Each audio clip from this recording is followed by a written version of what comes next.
All right. Yeah. I'm going to be talking about artificial intelligence and the future of phishing. This is kind of just an expansion on a final project I did last semester for a business ethics course. But yeah, I thought it was interesting, and was kind of limited in how much cybersecurity I could talk about in a business course. So here it is with more cybersecurity. Yeah, quick agenda overview, proof of concept. Ooh, exciting. Takeaways. All right. So let's talk about AI. Um, yeah, AI is like becoming a big thing, I guess.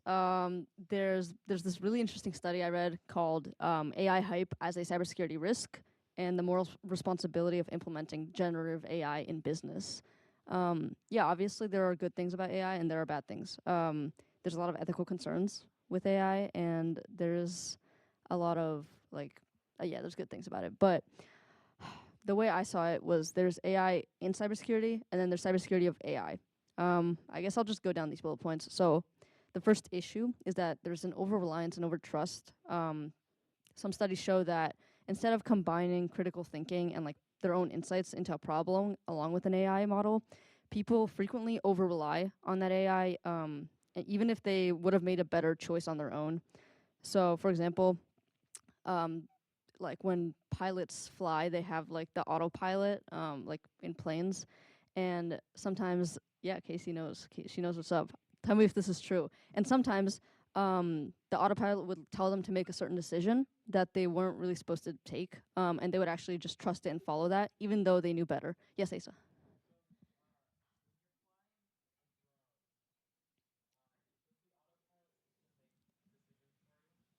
I don't know anything about flying drones, Asa. I'm gonna keep going. Yes, Casey.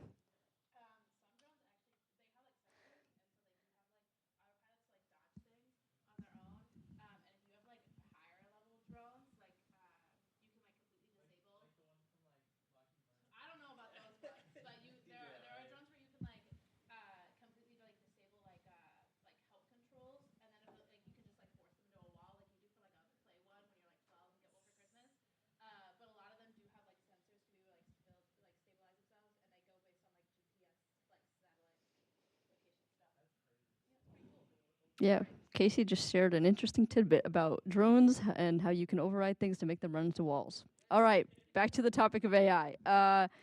Yeah, there's another example. So yeah, there's the planes thing. Another example is GitHub Copilot. Over relying on generative AI in that case, where like I don't know if you guys used it, but it basically just suggests things like if you wrote a comment, maybe it will make that code block under the comment, or if you're typing something that's repetitive, it will like fill that in for you, which is really useful. But it's also been shown to have like to recommend insecure and vulnerable code. And if you don't know any better, and you just say, okay, thanks AI, you're gonna have vulnerable code. So just something to think about. Um, let's see, what else I got. Yeah, increased no susceptibility to data poisoning and manipulation. So that's coming back to like what I was saying about cybersecurity of AI. This presentation doesn't really like have anything to do with that, but I want to look into it. And yeah, like research indicates that an attacker only needs to control 0.01% of a data set to poison it, and you can do this for like just about $60.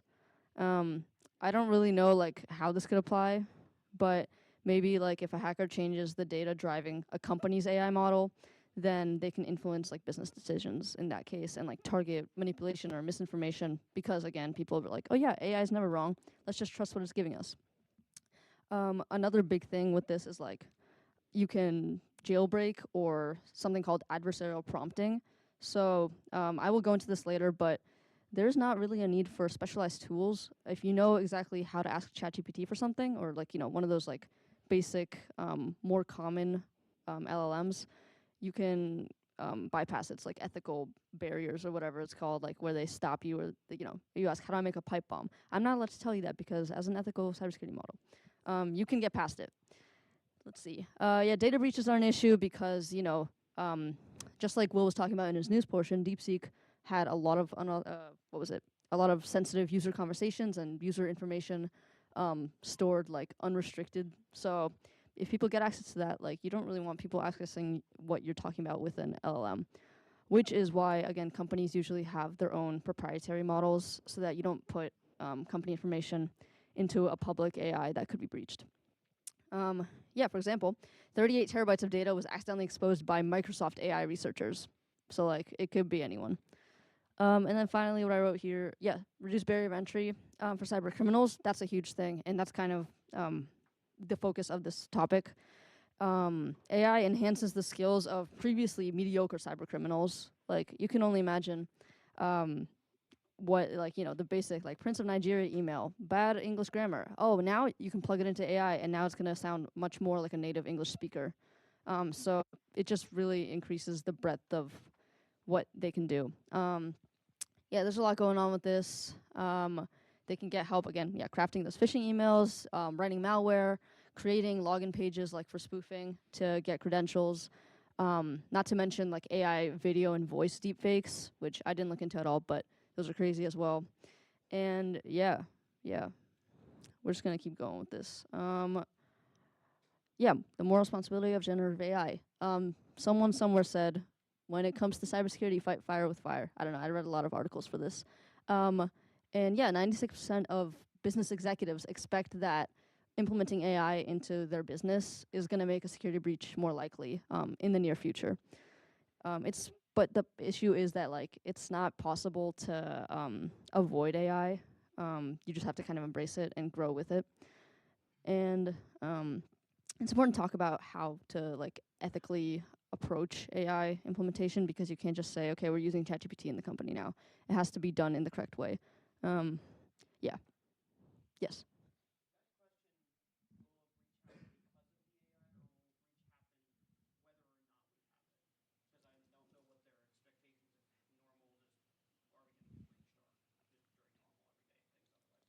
Are you asking? Wait. So you're asking if it's gonna the breach is gonna be because of AI? Yes. Yeah. And yeah, the main topic I'm trying to kind of talk about is that AI is being used to build on existing cyber attacks and making them more effective and efficient, which is very dangerous. Oh yeah, I had a social engineering slide because like this is for business people, but let's talk about social engineering really quickly. Yeah, it's manipulating techniques it's like to manipulate people, and it's often like the first step in a cyber attack that may not necessarily be as technical. So yeah, relies on human error rather than technical vulnerabilities, and the techniques can vary very, very much. You know, pro tip, there's an education presentation coming that may talk about social engineering. Yeah, social engineering is a big deal, and again, phishing plays into that.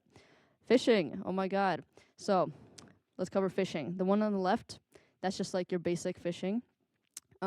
Maybe I'll write a generic email to all of you and say, hey, RITSEC is offering $5,000 to the first person who clicks this link. But then spear phishing, which is the one on the right, is like, I'm gonna email Casey Kiggins, the president, and say, I don't know, there's an issue with the room reservation for the general meeting. You have to click on this link. Assuming she's in charge of that, but like something like that. You have more information about a certain person that you will implement into that spear phishing email to like increase the ability for them to click. Because if it's just more generalized, it's not going to apply to all people, and then there's a lower chance of success. But so yeah, there's like kind of a trade-off where either you cast a really wide net and maybe you'll hit more, even with a generic email that you spend less time on, or you spend more time on the email, hit only one person, but if it's crafted really well, then it will work. So, how well does phishing work? 100%. There's been a 100% increase in phishing and scam activities since 2020. This is a real statistic from CNBC, I think. Yeah, 2020 is like, you know, COVID time, AI time. Yeah, that's I don't have anything else to say about this. That's like a big number. And also, finance and insurance are industries that are hit most by AI phishing, where 30% of all phishing attacks include those ones. Another crazy thing is that there's been a 1,256% surge in phishing emails since late 2022. And that's the same year that AI went mainstream with ChatGPT specifically. And finally, there is a greater than 90% successful cyber attacks originate from phishing emails. This is from the United States Cybersecurity and Infrastructure Security Agency's statistics. yeah, this means that this is like a serious attack vector, and it's not just like some guy from a different country writing emails to like everyone in the United States of America. It's targeted attacks that are targeting companies that lead to breaches that eventually lead to much bigger scale cyber attacks because these companies hold a lot of people's data. So, you know, if one person is the link that causes this, it's a big deal. So yeah, I'm talking a lot about like AI and phishing, but like I never actually mentioned like the specifics of AI enabled phishing. Yeah, I mean the natural progression is pretty obvious, but yeah, aligning phishing messages with the recipient's context. By doing that, attackers make their scams more convincing and difficult to detect. That's from NYU. And AI has increased the effectiveness and impact of phishing by making those attacks appear more legitimate and harder to discern. Yeah, it's a big deal. That's all I got to say for this slide. But I wanted to talk about a little bit. So I said anyone can do it with ChatGPT, but people do go on the black market and they advertise their tools specifically for doing bad things with AI. Scammers are not only using mainstream AI, but jailbreaking these AI systems to create extensions such as WormGPT and FraudGPT, specifically designed for phishing purposes. So just like a little bit about them. WormGPT was created in March 2021. I think it went public a few months later, I think like June or something, or July. And yeah, it was a very dangerous tool, it was very good.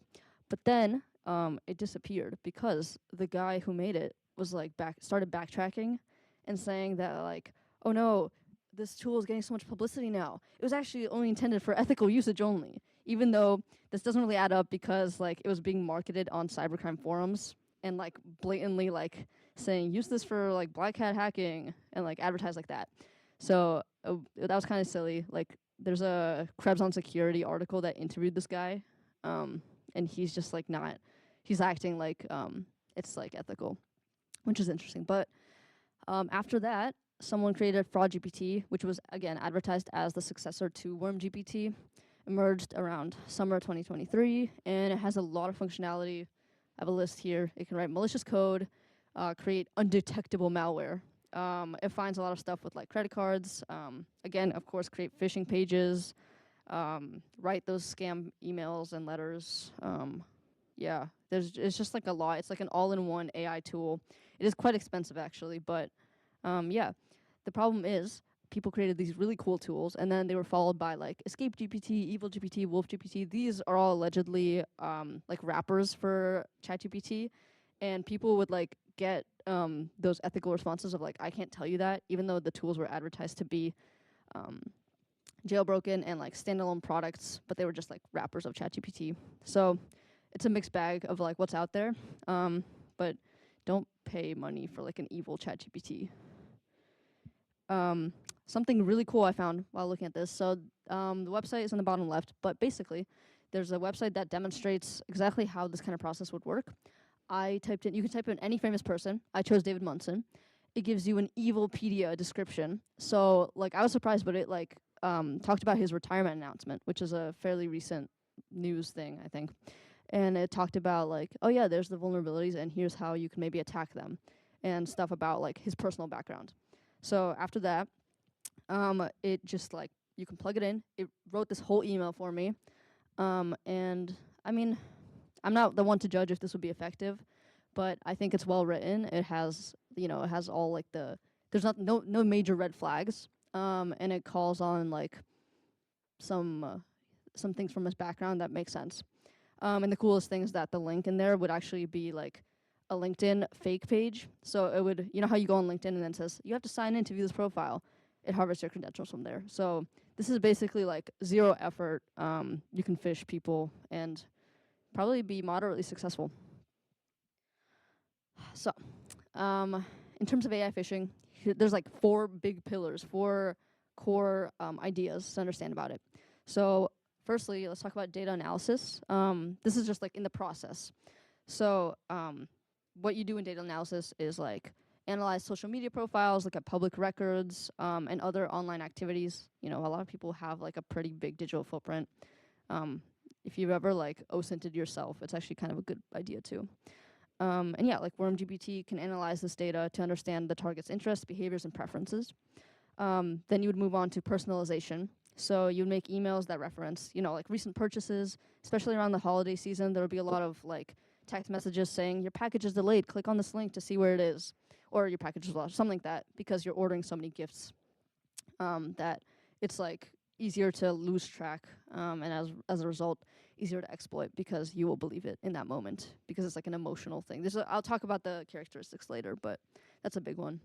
And yeah, the level of personalization makes the emails appear more legitimate and really increases that likelihood of the victim falling for the scam. Content creation. It helps in creating a sense of familiarity and trust and overcomes hurdles caused by language barriers. That's what I was talking about. Like, you can tell it to say, to talk in a more like friendly tone if it's someone, or like a professional if you're emailing Munson from like some organization, stuff like that. And then I think one of the biggest things is the scale and automation capabilities, because you can generate numerous emails instead of sitting there and like crafting it yourself in a very short time. And the AI will just like target those range of individuals using all that information that it found itself. So yeah, there can be a lot of stuff going on with that. Like, you can automate the whole process. And again, there's a study that I'll talk about later that did that. So not really gonna like spend too much time on this, but there's a lot of real world examples from the Microsoft Threat Intelligence Center about a lot of threat actor groups who use LLMs in their attacks. So this is not like restricted to phishing, but for example, Emerald Sleet does like drafting content for spear phishing and like reconnaissance using LLMs. And yeah, it's really interesting if you go to the Microsoft security blog website. This one was published February 14th, 2024, so almost a year ago.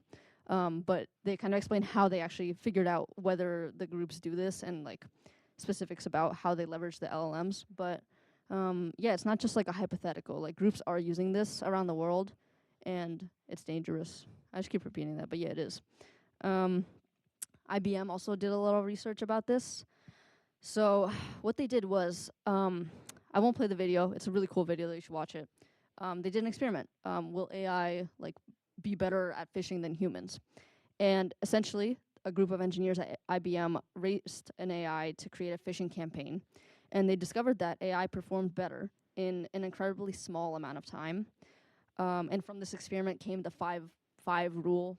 It takes 5 prompts and just 5 minutes to create a phishing campaign nearly as successful as a phishing campaign generated by IBM engineers. And what it took those humans about 16 hours, generative AI did in 5 minutes.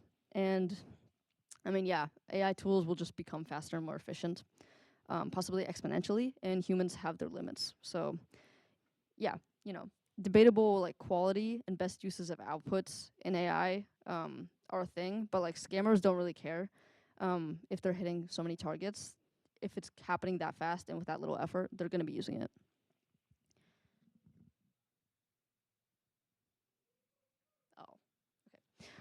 Oh, okay. Let's see. Oh yeah, so this one's really cool too. Cornell did a study. It was called Evaluating Large Language Models' Capability to Launch Fully Automated Spear Phishing Campaigns. And they tested this on human subjects. So they built an AI phishing tool, and it had basically a full range of functionality. So first, it would do reconnaissance on the target individuals or groups. It would have a prompt engineering database. And the prompts were written by humans, but in theory, they said that you could have AI write the prompts and then kind of like learn from itself and use AI-generated prompts to make more of those prompts. Then the tool would generate phishing emails based on that collected information about the target and a chosen like attacker profile and email template that they had. The tool would send those phishing emails with different options for delivery, and then it would be able to track if the phishing attempt was successful using an embedded, unique, user-specific URL that redirects to the server that logs like each time it's accessed. And here are the results, very interesting. So if you look at the right side, you can see the AI hybrid, which is like AI tailored, like so AI generated and then tailored by a human, was slightly more successful. And the control group was just, that's to compare it to.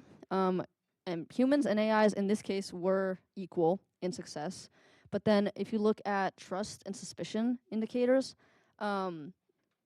the AI hybrid was among one of the lowest. Humans were actually trusted the most, which makes sense. But the AI hybrid was, hold on. Humans were suspected the least, but AI hybrid was trusted the most. So yeah, clearly the best approach here at the time is using AI and then editing it by a human, which is what I did in my experiment. So what I did, again, this is a class, and the project was like something vague. It was a final project, and he was like, do something interesting. There was no rubric. So I was like, yo, can I fish the class? And that's what I did. I wrote like a thing, like consent, and he was like, okay. And so then I did some OSINT. Sorry, like dedicated OSINT slide because this is from the old presentation, but I'm not even gonna explain it. But I mean, I'll say that it was passive OSINT again, which means that there's no engagement with the target. And I was passively collecting publicly available information.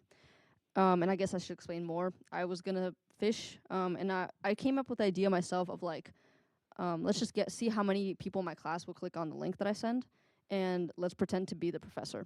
So, there we go, interactive. Yeah, so I guess the project was supposed to be interactive and interesting, which is why I chose to do on the class. And I wanted, since I talked about all those AI tactics just now, how about like I show that they work? And I didn't really have like big expectations. I thought maybe a couple of people would click on it. It was a small-ish class, so there would only be like a couple of people. So the first step that I had to do was use AI to craft that email. And how I did that was I was kind of lazy with it. I just like took every single email sent by the professor and every single My Courses announcement and like plugged it in and then said, write an email. See, I don't remember, like I should have written this down, but I just asked it to like write a phishing email saying, you know, here's an extra credit opportunity, click the link in some way. And I said, like, I let it do what it thought, you know, just like use its patterns, whatever, to figure it out. I didn't like tell it to use any specific techniques or whatever. But yeah, this meme kind of says it all. Like, I would just be like, yo, do it again, but like, make it sound more urgent. Do it again, but I don't like the phrasing of this sentence. And then I did that a few times. So again, that's the AI hybrid in this situation. Yes, Asa.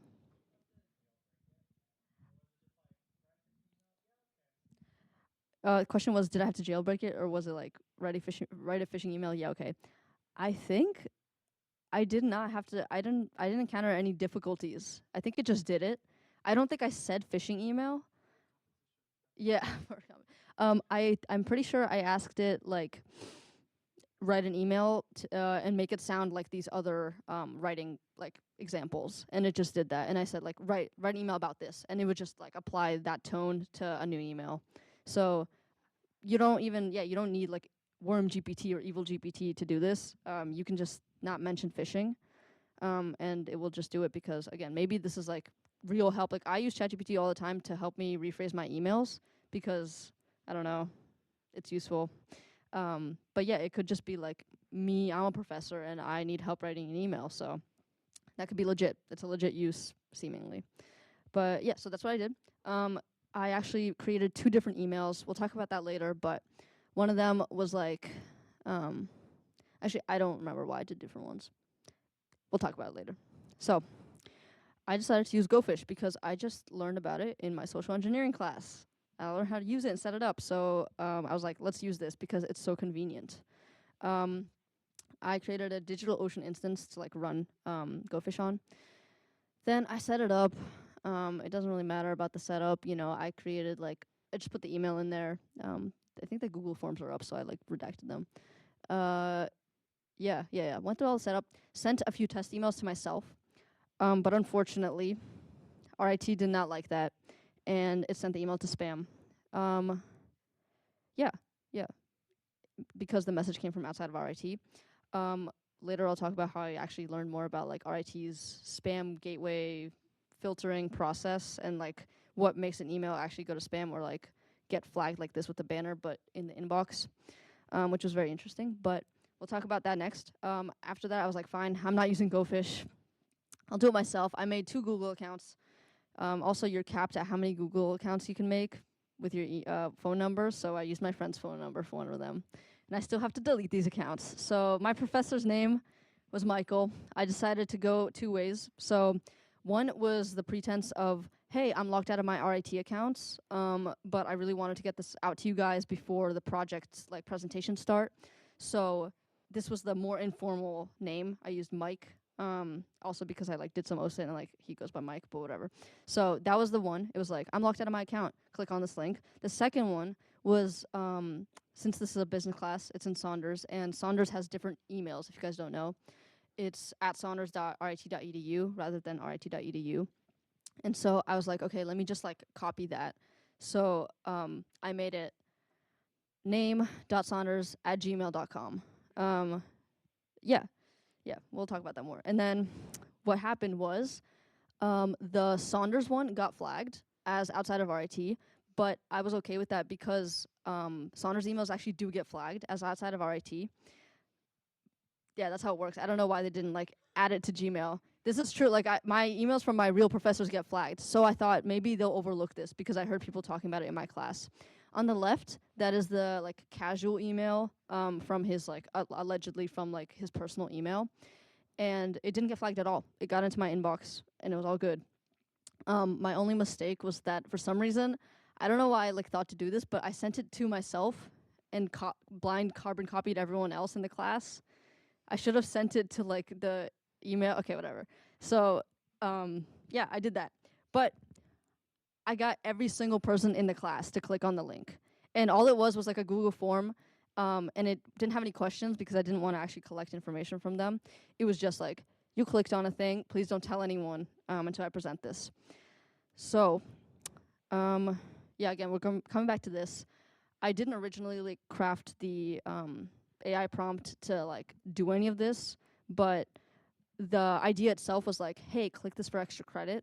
So that was kind of, I guess in a way, by telling it to do that, that was like the urgency because it was like, do the extra credit by this time, as well as the fact that the extra credit was supposed to be like for the first 3 people or whatever. It was unsolicited, and it fit into the context of the class because this was like I don't know, it was like a interesting class. Like on the first day, we like left the classroom and like went to Javas. So it's one of those classes where you don't really expect, like, you don't know what to expect. So I thought that this would fit well. Even if people had like a little bit of a red flag going off, they would still click it. And I was right about that. And of course, like, don't click links in emails from like random emails. And by pretending to be the professor, I think maybe that gave me a little bit of like validity to be clicked. So, some lessons that I learned to talk more about this. It got flagged not only because it was clearly it was a Gmail account, so I expected both of them to get flagged. But I think what it does is that if I made an email, and like when you create that account, not only do you have the Gmail, but you have like the name fields. If I made it like Casey Kiggins and then I emailed people here, it would get flagged because a Casey Kiggins exists at RIT. Meanwhile, the same name but the nickname does not exist, so that's probably why I went through. Yeah, and then after like seeing that GoFish went to spam, I like did a little research, and apparently it has like a link format that Gmail recognizes and automatically marks as spam. So yeah, I mean, I guess when you're using such a common tool, don't really expect that kind of success because, you know, big companies like Gmail are gonna look out for that. Yeah, I talked about this already. This is like a real person I searched up, like in our in the Google, like, you know, when you can search someone up in Gmail. This is a real Saunders email, and the yellow means it's outside of your organization, which is like a really useful thing for me.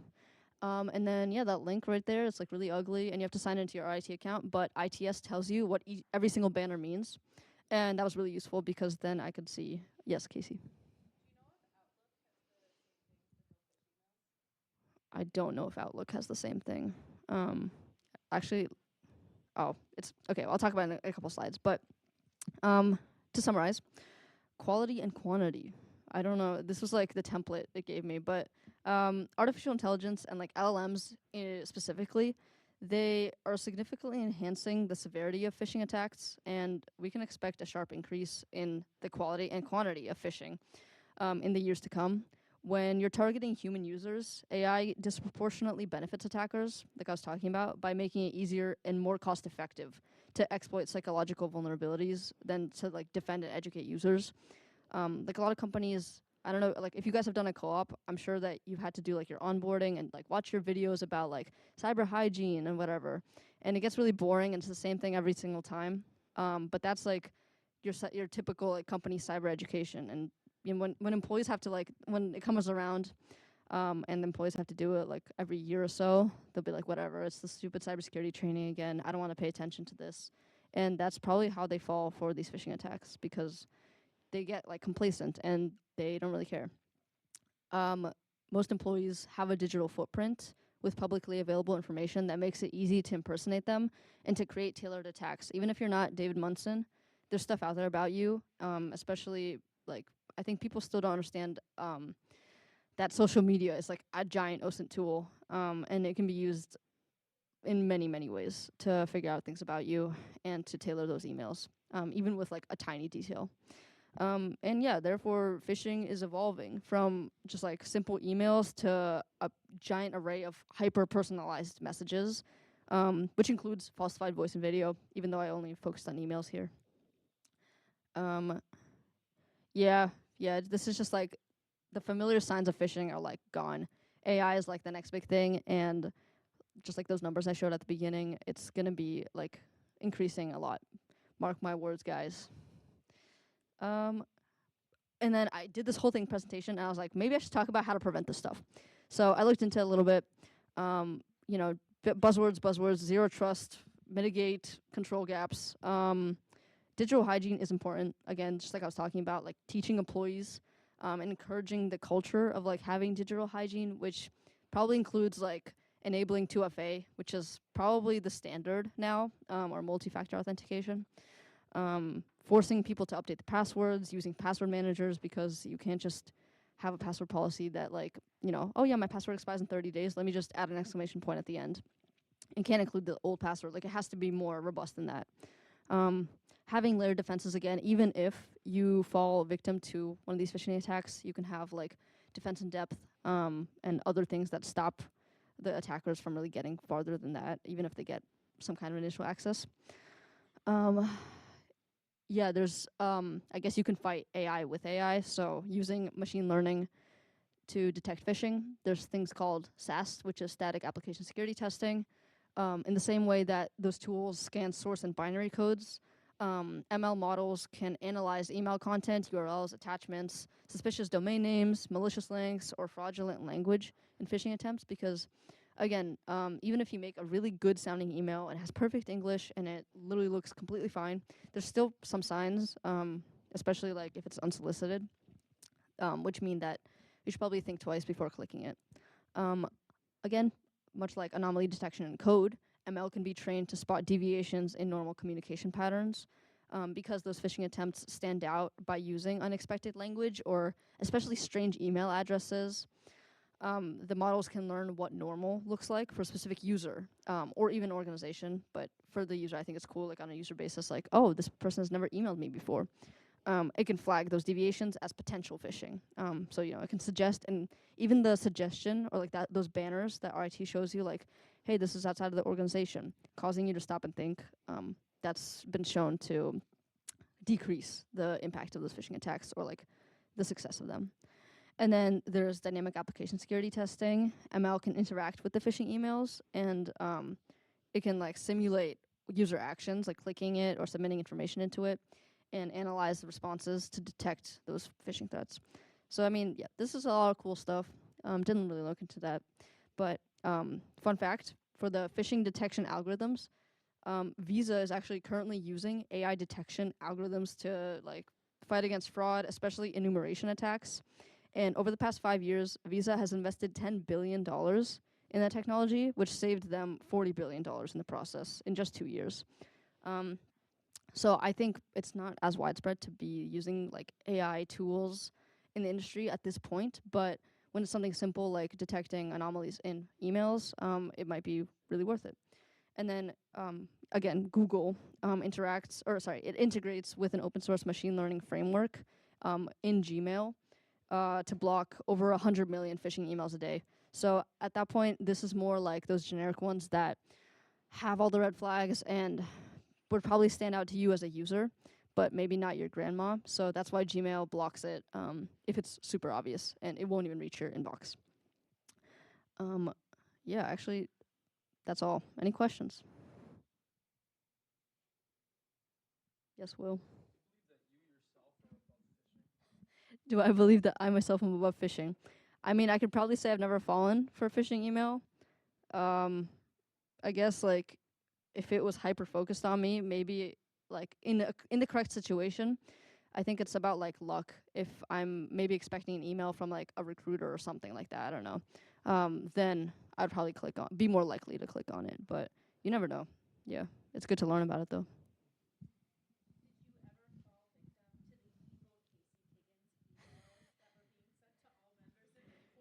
Did I ever fall victim to the evil Casey Kiggins emails? I actually never got that. I never, but yeah, there was like evil Casey Kiggins emailing people on eBoard to get gift cards. That doesn't sound suspicious at all. That's how we do it at RITSEC. We buy gift cards. We pay for the pizza in gift cards. Any other questions?